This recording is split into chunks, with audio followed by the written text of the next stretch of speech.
2장 6절에 가면 2장 6절에 대한 이야기나 또 2장 15절에 대한 이야기는 설교를 또 다시 해야 되는 중요한 제목이 됩니다.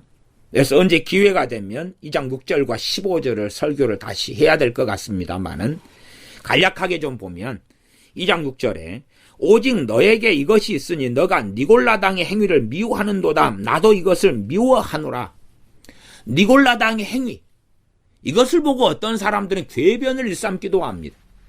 악인은 미워하지 말고 악을 미워해라. 죄인은 미워하지 말고 사랑하고 죄를 미워해라. 혹시 도둑질이라는 것이 공중에 어떤 실체를 가지고 떠 있습니까? 거짓말이라는 것이 실체를 가지고 있나요? 사람이 거짓말하는 거고, 사람의 혀가, 사람의 입이, 사람의 생각과 마음을 통하여 거짓말이 나와서 입을 통하여 나오는 것이지. 그게 거짓말쟁이가 되는 것이지. 그 사람과 거짓말을 어떻게 잘라냅니까? 사람이 사기치면 그 사람이 사기를 치는 거지, 사기하고 그 사람하고 어떻게 갈라냅니까? 살인을 하면 그 사람이 살인을 하는 것이 살인죄하고 살인마하고 어떻게 갈라냅니까? 성경을 이상하게 궤변적으로 보는 사람은 죄인은 사랑하되 죄는 미워하고 그 궤변을 늘어놓습니다.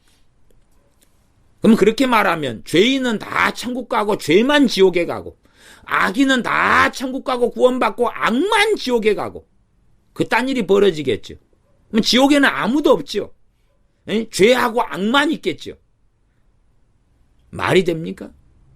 어떤 사람 죄인에게서 죄만 빼내면 죄인에서 입만 남아 사람만 남습니까? 말이 안 되는 이야기죠. 죄인이 죄를 버리는 거고 악인이 악을 버려서 선인과 의인으로 나아오는 것이지요. 예수 그리스도 안에서 말이죠. 그래서 요한계시 2장 6절을 다시 보면 너가 니골라당의 행위를 미워하는도다. 다시 말하면 나도 이것을 미워하느라 하는 것은 너무 잘했다는 것입니다. 그러나 이 잘한 것들로 충분하지 않기 때문에 2장 5절에 처음 행위를 회개하여 처음 행위를 가지라고 말씀하시는 겁니다. 그러면서 칭찬하시는 것은 너가 니골라당의 행위를 미워하는도다. 이 니골라당을 언제 설교를 해야 되는 부분이 있다고 생각합니다. 니골라당을 간단하게 이야기하면 뭐냐 그러면 이단이죠. 이단. 초대교회 이단인데 어떤 이단이냐 그러면 지금도 가장 니골라당의 이단과 비슷한 형체가 구원파입니다. 구원파에. 그 다음에 이제 과거의 극단적 애정론, 지금도 이걸 가지고 있는 사람이 많지요. 그것이 니골라당의 사상입니다. 극단적 애정론이 뭐냐 그러면 한 번 예수님을 영접하고 구원받은 사람은 절대적으로 무조건 천국에 간다. 이게 니골라당의 교훈입니다. 니골라당은 뭐냐 그러면 한 번 하나님을 믿는 뒤에는 무슨 죄를 지어도 죄가 안 된다는 것입니다. 무슨 짓을 해도 죄가 안 되고 상관없다. 다시 말하면 누구가 있죠? 제가 전에도 극단적 은혜론을 주장하는 사람들이 좀 많이 있었죠. 그래서 제가 이런 사람들은 잘못됐다. 그 사람들이 바로 니골라당입니다. 현대판 니골라당. 필립 얀시 같은 사람. 현대판 니골라당. 현대판 니골라당에 이제 한 50% 이상의 얼굴을 내밀고 있는 사람 필립 얀시고. 그리고 스티브 맥베이. 스티브 맥베이 같은 사람은 완전한 니골라당의 얼굴을 내밀고 있는 사람입니다. 다른 말로 하면 무율법주의자 혹은 도덕 폐기론자, 율법 폐기론자입니다. 도덕 폐기론자, 율법 폐기론자 혹은 무율법주의자. 이제 복음 시대고 은혜 시대이기 때문에 율법은 필요가 없다는 것이죠. 율법을 지킬 필요가 없다는 것입니다. 율법의 때가 지나갔다는 것이. 그렇기 때문에 무율법주의, 율법 폐기론자 혹은 한 번 구원은 영원하다. 내가 예수님 영접했기 때문에 그렇기 때문에 무조건 칼빈주 5대 교류를 한다면 성도의 견인 어떤 일이 있어도 불가항력적 은혜 저는 칼빈주의자라고 이야기합니다. 이게 제가 칼빈주의자다 그러니까 어떤 사람은 당신 같은 사람은 우리는 극단적 칼빈주의자니까 당신은 칼빈주의가 아니야 그렇게 말하는 사람도 있습니다. 그러나 제가 칼빈주의자일 수밖에 없는 것은 저는 존 칼빈의 기독교 강요에 전적으로 동의하고 100% 그가 다 옳다는 건 절대 아닙니다. 칼빈이 하는 신명기 강해와 갈라디아서 강해와 디모데 전후서 강해와 그의 설교집과 그의 저서들에 저는 별로 흠결을 찾아내지 못하였습니다. 다시 말하면 제가 성경 해석하는 것과 큰 차이가 없다는 것을 발견했습니다. 그러면 칼빈주의 이전에 제가 성경을 해석한 것과 존 칼빈이 해석한 것을 살폈을 때에 특별한 거, 어디 아주 소소한 거 빼놓고는 차이가 없었습니다. 제가 존 칼빈보다 먼저 태어났으면 존 칼빈이 제주의자다고 말해야 되는 것이고, 존 칼빈보다 제가 훨씬 늦게 태어났으니까 현대 신학 사조 중에서는 제가 근접한 것이 칼빈주의다라고 말할 수밖에 없는 거죠. 그러나 존 칼빈이든 저든 누구든지 간에 주의 말씀을 바르게 해석하고 따라야 되는 것이고, 존 칼빈이라 할지라도 하나님 말씀을 잘못 해석하는데 허용 범주를 넘어서 버리면 그를 인정할 수는 없는 것입니다. 그러니까 사람들은, 제가 칼빈주의자들을 많이 만나면 당신은 존 칼빈의 책들을 읽어봤습니까? 주석은 읽어봤나요? 그러면 짜실구리하게 몇 줄. 그의 설교집, 설교가 수천 편이 있는데 몇 편을 읽어봤나요?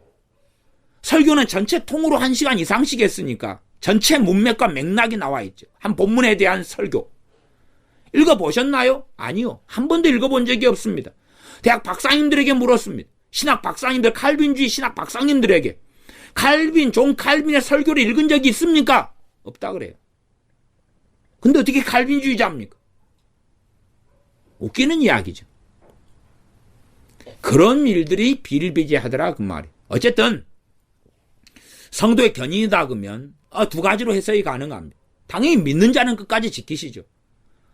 주님을 배신하지 않는 자, 참으로 주님을 사랑하는 자, 그 뜻대로 부르심을 입은 자들 끝까지 지키시는 성도의 견인이 있고, 그는 어떤 사람은 세상을 사랑하고 육적이 되어져 정욕적이 되어져서 타락한 사람이 있을 거 아닙니까?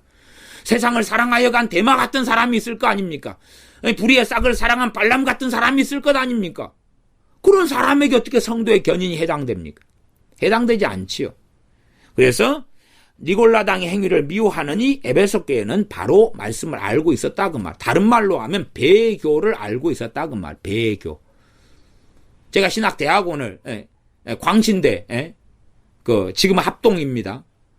합동 광신대 신대원을 다녔는데 거기는 이 배교 자체를 전반적으로 인정하지 않습니다. 배교, 예수님을 부인하는 것이 배교가 없다 본래가. 그러면 진짜로 배교하는 저 사람들은 배교했는데 저 사람도 어떻게 된 것입니까? 처음부터 저 사람은 믿는 사람이 아니었다. 믿는 사람이 아니었는데 그냥 예배당만 출입했다가 결국은 자기 자리로 간 것일 뿐이니까 진정한 배교는 아니다. 왜? 성도의 견인이 있기 때문에 진짜 하나님의 사람들 구원받은 사람은 절대 배교할 수 없다. 그 이상한 논리. 그것이 바로 니골라당입니다. 그 니골라당이 한국교회는 80년대까지는 굉장히 장악했다가 이것이 세력이 약화돼 갔지만 지금도 반절 가까이 목회자들은 니골라당의 교훈들을 가지고 있습니다. 물론 성경을 보면서 니골라당의 교훈이 뭔지를 모르는 사람이 많겠죠. 이 버가모 교회 같은 경우에 요한계시 2장 15절에 가면 이와 같이 내게도 니골라당의 교훈을 지키는 자들이 있도다. 회개하라. 그러면서 그렇게 말씀해요. 회개하라. 니골라당의 교훈을 지키는 자들이 있도다. 니골라당의 교훈과 관련된 게 2장 14절이에요. 2장 14절. 2장 14절로 가면 내게 두어 가지 책망할 것이 있나니 거기 내게 발람의 교훈을 지키는 자들이 있도다. 발람이 발락을 가리켜 이스라엘 앞에 올무를 놓아 우상의 제물을 먹게 하였고 또 행음하게 하였느니라. 그러면 이 발람이 선지자였습니다. 그런데 왜 이 발락을 가리켜서 악한 계교를 이스라엘에 일삼게 했겠습니까? 자기의 구원은 영원할 줄로 알았거든요. 자기가 돈 좀 탐하고 자기가 발락 왕을 통해 이스라엘을 공격하고 무너뜨리려는 이 마귀적인 괴계를 사용해도 자기의 구원은 영원할 줄로 알았거든요. 그것이 이 발람의 교훈입니다. 발람의 교훈이. 왜 발람이 하나님, 지금 하나님께서 함께 하신 이스라엘, 하나님께서 축복하신 이스라엘, 그 이스라엘과 대항하고 대적하고 싸우고 그렇게 하는 악한 자 편 발락 왕의 편에 서가지고 어떻게 하면 하나님이 친히 저들을 심판하시게 할까 계교를 쓰고 가리키고 그 지도를 하면서 이 발람은 어떻게 생각했겠는가 그 말. 자기가 지옥 갈 줄 알면 그 짓을 했겠는가? 아니요. 선지자이기 때문에 천국에 갈 거라고 믿었기 때문에 그렇습니다. 그것이 하나님에 대한 배교가 아니라고 생각했다 그 말. 이게 발람의 교훈입니다. 구원파도 그렇게 생각하는 여지가 많지 않습니까? 회개기도를 더 이상 안 합니다. 회개를 더 이상 안 합니다. 왜? 모든 죄가 용서받았기 때문에. 우리가 예수님을 통하여 모든 죄가 용서받은 건 진리입니다. 근데 과거 죄만을 위해 주님이 죽으신 게 아니에요. 내 미래의 죄는 내 피로나 아니면 내 선행으로 용서받는 게 아닙니다. 모든 죄를 위해 주님이 죽으셨습니다. 그러나 내가 회개하는 삶을 살고 내가 주님을 따라가고 주님을 부인하지 않고 주님을 섬기고 살아갈 때에 모든 죄를 위해 죽으신 주님의 십자가는 유효하게 됩니다. 내 의로 구원받는다는 것하고는 또 다른 이야기입니다. 주님을 배신하지 않았다는 이야기죠. 두렵고 떨림으로 너희 구원을 이루었다는 이야기입니다. 그러지 내가 주님을 영접하고 믿었으니까 이제는 하나님 말씀도 팽개쳐버리고 주님을 기쁘시게 하는 삶을 사는 것도 팽개쳐버리고 기도하고 예배하고 말씀을 청종하는 것도 팽개쳐버리고 내 멋대로 살아도 괜찮다. 내 멋대로 살아도 괜찮다.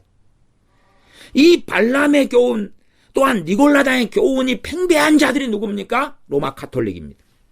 로마 카톨릭입니다. 왜? 연옥설이니까. 지 멋대로 좀 살다가 그러면서 돈 좀 내고 구제 좀 하고 술 마시고 담배 피고 나이트클럽에 가고 멋대로 다 하고 그래서 이 카톨릭의 어떤 바자회에 가면 막걸리 팔고 파전 팔면서 막걸리 마시고 놀지 않습니까?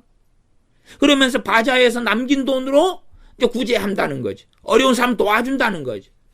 아예 로마 카톨릭 그들의 성당에 들어가면 말이 성당이지 제사 때 되면 제사를 함께 신부가 드려주지 않습니까? 조상 제사를 해줍니다. 제사를 마음대로 지내도 되는 거예요. 왜? 그런 것들은 다 보석받으면 되니까. 아니면 그건 이제 죄가 아니다. 죄가 아니다. 배교가 아니다. 배교가 아니다. 그리고 심지어는 지옥에는 바로 안 가고 연옥에 가니까 내 후대가, 내 자손들이, 내 남편과 살아있는 내 남편과 아내가 나를 위해서 좀 빌어주고 돈 좀 내주면 연옥에서 천국으로 옮겨진다. 그러니까 로마 카톨릭이 니골라당의 교훈이 가득하고 발람의 교훈이 가득한 자들이죠. 그래서 요한계시록 2장 14절 15절에 발람의 교훈과 니골라당의 교훈이 연결지어져 나오는 것입니다. 연결지어져 나와요. 니골라당의 교훈인데 과거로 따져볼 때 발람의 교훈이거든요. 발람의 교훈이 선지자인 발람, 선지자 발람이 괜찮다고 생각한 거예요. 이렇게 살아도 괜찮다고 생각하는 거예요. 이 악한 길을 도모해도 하나님께서 눈 감아 주실 거야 라고 생각한 거죠. 자기가 지옥에 가고 이 술사 발람으로 인생이 마감되는 일이라고 생각하지 않은 거죠. 한편으로 저는 충분히 사울 왕도 그렇게 생각했을 거라고 생각합니다. 사울 왕도 자신이 직접 제사를 지내면서도 이 정도는 괜찮아. 자신이 이 악을 행하면서도 이 정도는 괜찮아. 왜? 그도 발람의 교훈 속에 들어갔고 그도 니골라당의 교훈에 들어갔거든요. 진멸하라 그럴 때 좋은 것을 남겨놓고 그렇게 하면서 왜 이거 진멸하지 않았느냐? 하나님께 바치려고요. 이 정도는 하나님이 봐주지 않아요? 괜찮지 않아요? 하나님께 바치려고 했다고 내가 좀 이렇게 핑계를 댔어요. 이 정도는 다 봐줄 수 있는 거 아니에요? 발람의 교훈이고 니골라당의 교훈 속에 사울왕도 들어간 것이죠. 사실은 이러한 것이 교회 속에는 팽배하고 많습니다. 하나님에 대한 두려움이 없어요.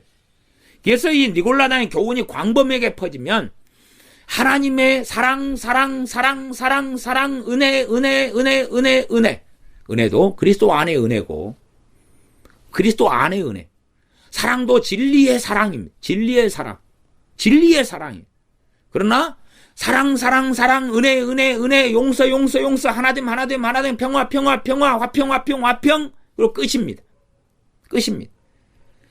에베소 교회가 했던 악한 자들 용납지 아니한 것, 자칭 사도라 하되 아닌 자들 시험하여 그 거짓된 것을 내가 드러낸 것, 니골라 당의 행위를 미워하는도다. 그러니까 니골라 당이 니골라 당의 행위를 하죠. 그러면 교회 안에 있는 니골라 당을 어떻게 합니까? 회개하도록 책망하고 돌이키지 않을 때 추방하는 거죠.